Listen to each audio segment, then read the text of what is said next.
Hey all welcome back to our YouTube channel. ಇವತ್ತಿನ ಒಂದು ವಿಡಿಯೋದಲ್ಲಿ ನಾವು ಚಿಕ್ಕಪೇಟೆಗೆ ಹೋಗ್ತಾ ಇದ್ದೀವಿ. ಚಿಕ್ಕಪೇಟೆನಲ್ಲಿ ಮನೆಗೆ ಸ್ವಲ್ಪ ಶಾಪಿಂಗ್ ಮಾಡೋದಿತ್ತು. ಏನಪ್ಪ ಅಂದರೆ ಈ ಗಣೇಶ ಫೆಸ್ಟಿವಲ್ಗೆ ನಾವು ನೇಟಿಗೆ ಹೋಗ್ತಾ ಇದ್ದೀವಿ. ಅಲ್ಲಿ ನಮ್ಮೂರಲ್ಲಿ ಮನೆ ಕಟ್ತಾ ಇರೋದ್ರಿಂದ ಸ್ವಲ್ಪ ಎಲೆಕ್ಟ್ರಿಕ್ ಐಟಮ್ಸ್ನ ತೊಗೊಳೋದಿತ್ತು. ಹಾಗೆಯೇ ನಾವು ಪರ್ಸ್ನಲಾಗಿ ಕೂಡ ಶಾಪಿಂಗ್ ಮಾಡೋದಿತ್ತು. ಸೊ ಎರಡೂ ಕೂಡ ಒಂದೇ ಸರಿನೇ ಆಗುತ್ತೆ ಅಂತ ಹೇಳಿ ಅಂದ್ಕೊಂಡು ನಾವಿವಾಗ ಚಿಕ್ಕಪೇಟೆಗೆ ಹೋಗ್ತಾ ಇದ್ದೀವಿ.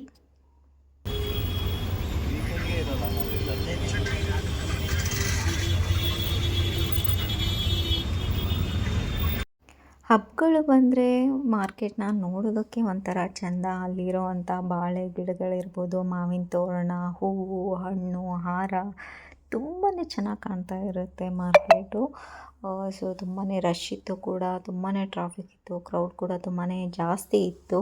ಚಿಕ್ಕಪೇಟೆನಲ್ಲಿ ಆಲ್ಮೋಸ್ಟ್ ರೆಗ್ಯುಲರ್ ಟೈಮಲ್ಲೇ ತುಂಬ ಜನ ಇರ್ತಾರೆ. ಇದು ನಾವು ಹೋಗ್ತಾ ಇರೋದು ಶನಿವಾರ, ವೀಕೆಂಡ್ ಬೇರೆ ಆಗಿರೋದ್ರಿಂದ ತುಂಬಾ ಜನ ಇದ್ದರು. ನಾಳೆ ಸಂಡೇ ತುಂಬಾ ರಶ್ ಇರುತ್ತೆ ಅಂತ ಹೇಳಿ ನಾವು ಇವತ್ತು ಸ್ಯಾಟರ್ಡೇನೇ ಹೋಗ್ಬರೋಣ ಅಂತ ಅಂದ್ಕೊಂಡು ಇವಾಗ ಹೋಗ್ತಾ ಇದ್ದೀವಿ.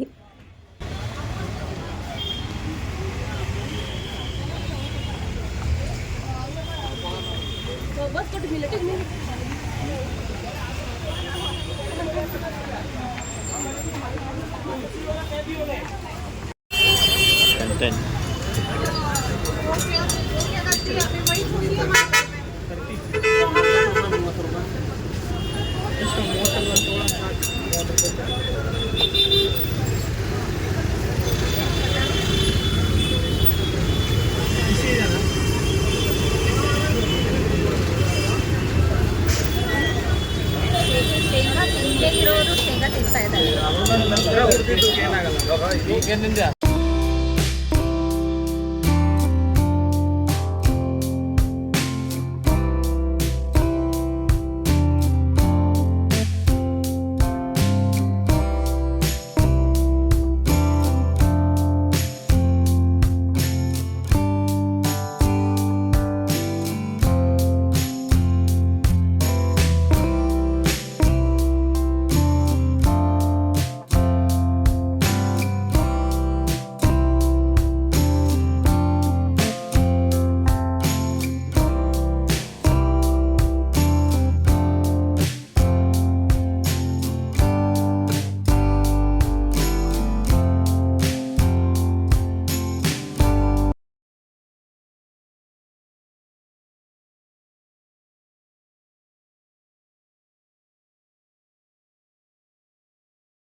ನಾವಿಲ್ಲಿ ಮೊದಲಿಗೆ ಎಲೆಕ್ಟ್ರಿಕ್ ಐಟಮ್ಸ್ ಶಾಪ್ಗೆ ಹೋದ್ವಿ. ಯಾಕಂದರೆ ಅಲ್ಲಿ ಫೈನಲ್ ಮಾಡಿ ನಾವು ಇಟ್ಟು ಹೋದರೆ ಅವರು ಎಲ್ಲನೂ ರೆಡಿ ಮಾಡಿ ಇಟ್ಟಿರ್ತಾರೆ ಅಂತ ಹೇಳಿ ನಾವು ಡೈರೆಕ್ಟ್ ಎಲೆಕ್ಟ್ರಿಕ್ ಶಾಪಿಗೆ ಹೋದ್ವಿ. ನಮಗೆ ಏನೇನು ಬೇಕು ಎಲ್ಲನದನ್ನು ಲಿಸ್ಟ್ ಮಾಡಿ ಫೈನಲ್ ಮಾಡಿದ್ವಿ. ಅವರು ಗೋಡೌನಲ್ಲಿದೆ, ಅದನ್ನ ತರಿಸಿ ಇಟ್ಟಿರ್ತೀವಿ ಅಂತ ಹೇಳಿದರು. ಸೊ ಹಾಗಾಗಿ ನಾವು ಸ್ವಲ್ಪ ಅಡ್ವಾನ್ಸ್ನ ಪೇ ಮಾಡಿ ಸರಿ ನೀವು ರೆಡಿ ಮಾಡಿಟ್ಟಿರಿ, ನಾವು ಇಲ್ಲೇ ಹೋಗಿ ಬರ್ತೀವಿ ಅಂತ ಹೇಳಿಬಿಟ್ಟು ನಾವು ಸ್ವಲ್ಪ ಹಶ್ವಾಗ್ತಾ ಇತ್ತು. ಸೊ ಏನಾದ್ರು ತಿನ್ಕೊಂಡು ಬರೋಣ, ಹಾಗೆಯೇ ನಮ್ಮದು ಕೂಡ ಸ್ವಲ್ಪ ಶಾಪಿಂಗ್ ಇತ್ತಲ್ವ, ಅದನ್ನ ಕೂಡ ಮುಗಿಸ್ಕೊಂಡು ಬರೋಣ ಅಂತ ಹೇಳಿ ನಾವು ಹೊರಟ್ವಿ.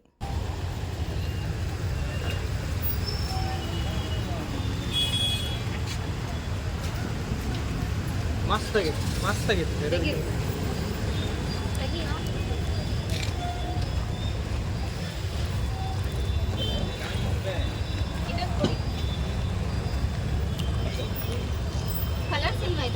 ಇಲ್ಲ, ಇದು ಬರೋದು ಕಲರ್ ಏನು ಒಂದೇ ಥರ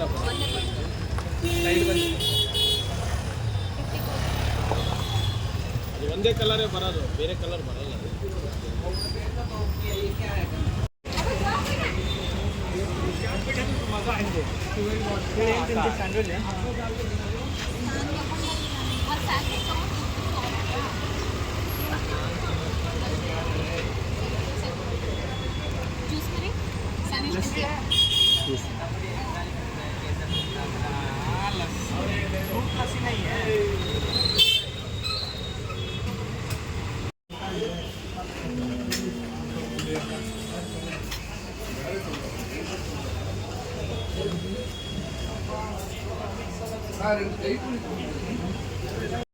ಟ್ಯಾಲೆಂಟ್ ಏನು ಅನ್ಕೊಂಡಿದ್ದೀನಿ ನಾನು, ಸ್ವಲ್ಪ ಟ್ಯಾಲೆಂಟ್ ಐತೆ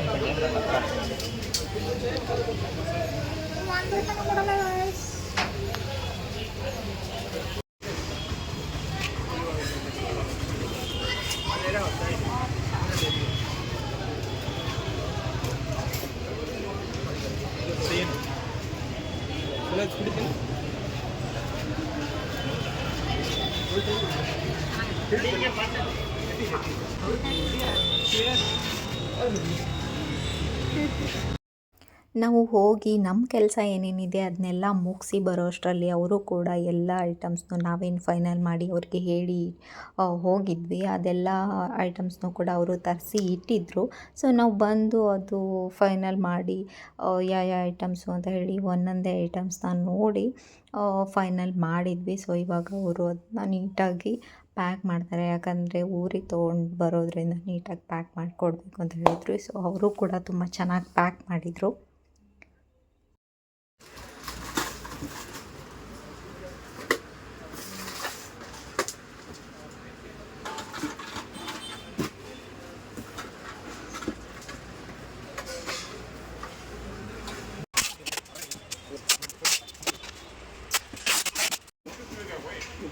वो खाली है खाली है।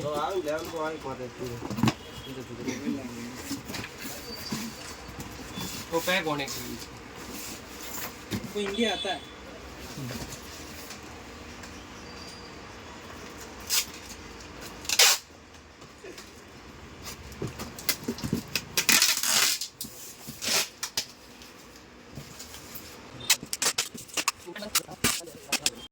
ಈ ಶಾಪ್ ಬಂದು ಮೇನ್ ರೋಡಿಂದ ಸ್ವಲ್ಪ ಒಳಗಡೆ ಆಗೋದ್ರಿಂದ ಇಲ್ಲಿ ಆಟೋ ಸಿಗ್ತಿರಲಿಲ್ಲ. ಸೊ ಹಂಗಾಗಿ ಮೇನ್ ರೋಡಿಗೆ ಹೋಗಿ ಆಟೋನ ನೋಡಿಟ್ಟು ಆಮೇಲೆ ಬಂದು ನಾವೇನು ತೊಗೊಂಡಿದ್ವಿ ಐಟಮ್ಸ್ನ ತೊಗೊಂಡು ನಾವಿವಾಗ ಆಟೋ ಕಡೆ ಹೋಗ್ತಾ ಇದ್ದೀವಿ. ತುಂಬಾ ಲೇಟ್ ಆಗಿತ್ತು. ಸೊ ತುಂಬಾ ಟ್ರಾಫಿಕ್ ಕೂಡ ಇತ್ತು. ಅಲ್ಲ ಹಿಡ್ಕೊಂಡೆ ಕೂರ್ಬೋದಿತ್ತಲ್ಲ ಅಂತ.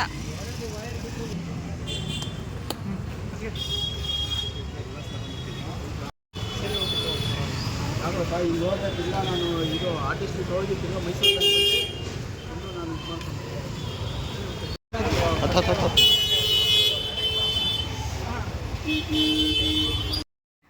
ಹಬ್ಬಗಳಲ್ಲಿ ಚಿಕ್ಕಪೇಟೆಗೆ ಬರ್ತೀವಿ ಅನ್ನೋದೇ ಆದರೆ ನಾನು ಹೇಳೋದೇನಂತಂದರೆ ಹಬ್ಬಕ್ಕಿಂತ ಮುಂಚೆ ಅಂದರೆ 1 ವೀಕ್ ಆರು 15 ಡೇಸ್ ಬಿಫೋರ್ ನೀವು ಬಂದು ಹಬ್ಬಕ್ಕೆ ಏನು ಬೇಕು ಅದನ್ನ ತೊಗೊಂಡು ಹೋಗೋದು ಸೂಕ್ತ ಅಂತಲೇ ಹೇಳ್ತೀನಿ. ಏನಕ್ಕೆ ಅಂತಂದರೆ ಇಲ್ಲಿ ತುಂಬಾ ಜನ ಇರ್ತಾರೆ, ತುಂಬ ಟ್ರಾಫಿಕ್ ಆಗುತ್ತೆ, ತುಂಬಾ ಗದ್ದಲ ಇರುತ್ತೆ. ಸೊ ಅದೆಲ್ಲ ಆಗಲ್ಲ. ಸೊ ಹಾಗಾಗಿ ಸ್ವಲ್ಪ ಹಬ್ಬಕ್ಕಿಂತ ಮುಂಚೆನೇ ಬಂದು ನಿಮ್ಗೆ ಏನೇನು ಬೇಕೋ ಅದನ್ನೆಲ್ಲ ತೊಗೊಂಡು ಹೋಗ್ಬೋದು. ವೀಕ್ ಡೇಸ್ನೇ ನೀವು ಬರೋದು ತುಂಬಾ ಒಳ್ಳೆಯದು. ವೀಕೆಂಡಲ್ಲಿ ತುಂಬಾ ರಶ್ ಆಗುತ್ತೆ.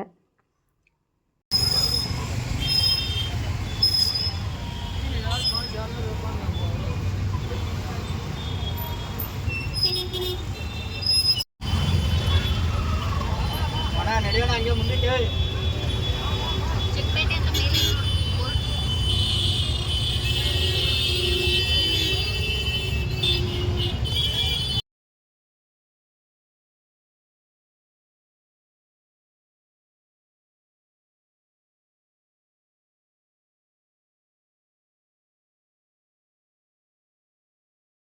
ನೋಡಿದ್ರಲ್ಲ, ಈ ಒಂದು ವಿಡಿಯೋ ಚಿಕ್ಕಪೇಟೆಗೆ ಹೋಗಿರುವಂಥ ವ್ಲಾಗ್ ಆಗಿತ್ತು. ಸೊ ಐ ಹೋಪ್ ಈ ಒಂದು ವಿಡಿಯೋ ನಿಮಗೆ ಇಷ್ಟ ಆಗಿದೆ ಅಂತ ಹೇಳಿ ಭಾವಿಸ್ತೀನಿ. ಇಷ್ಟ ಆಗಿದ್ದಲ್ಲಿ ಲೈಕ್, ಶೇರ್, ಕಮೆಂಟ್ನ ಮಾಡಿ. ಹಾಗೆಯೇ ನಮ್ಮ ಚಾನಲ್ನ ಸಬ್ಸ್ಕ್ರೈಬ್ ಮಾಡ್ಕೊಳ್ಳೋದನ್ನು ಮರಿಬೇಡಿ ಅಂತ ಹೇಳ್ತಾ ಥ್ಯಾಂಕ್ಸ್ ಫಾರ್ ವಾಚಿಂಗ್. ಬಾಯ್.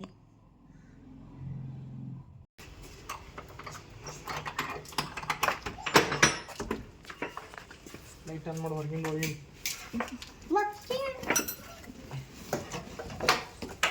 ಇದೇ ಇಟ್ಬಿಡು ಅನ್ಸುತ್ತೆ.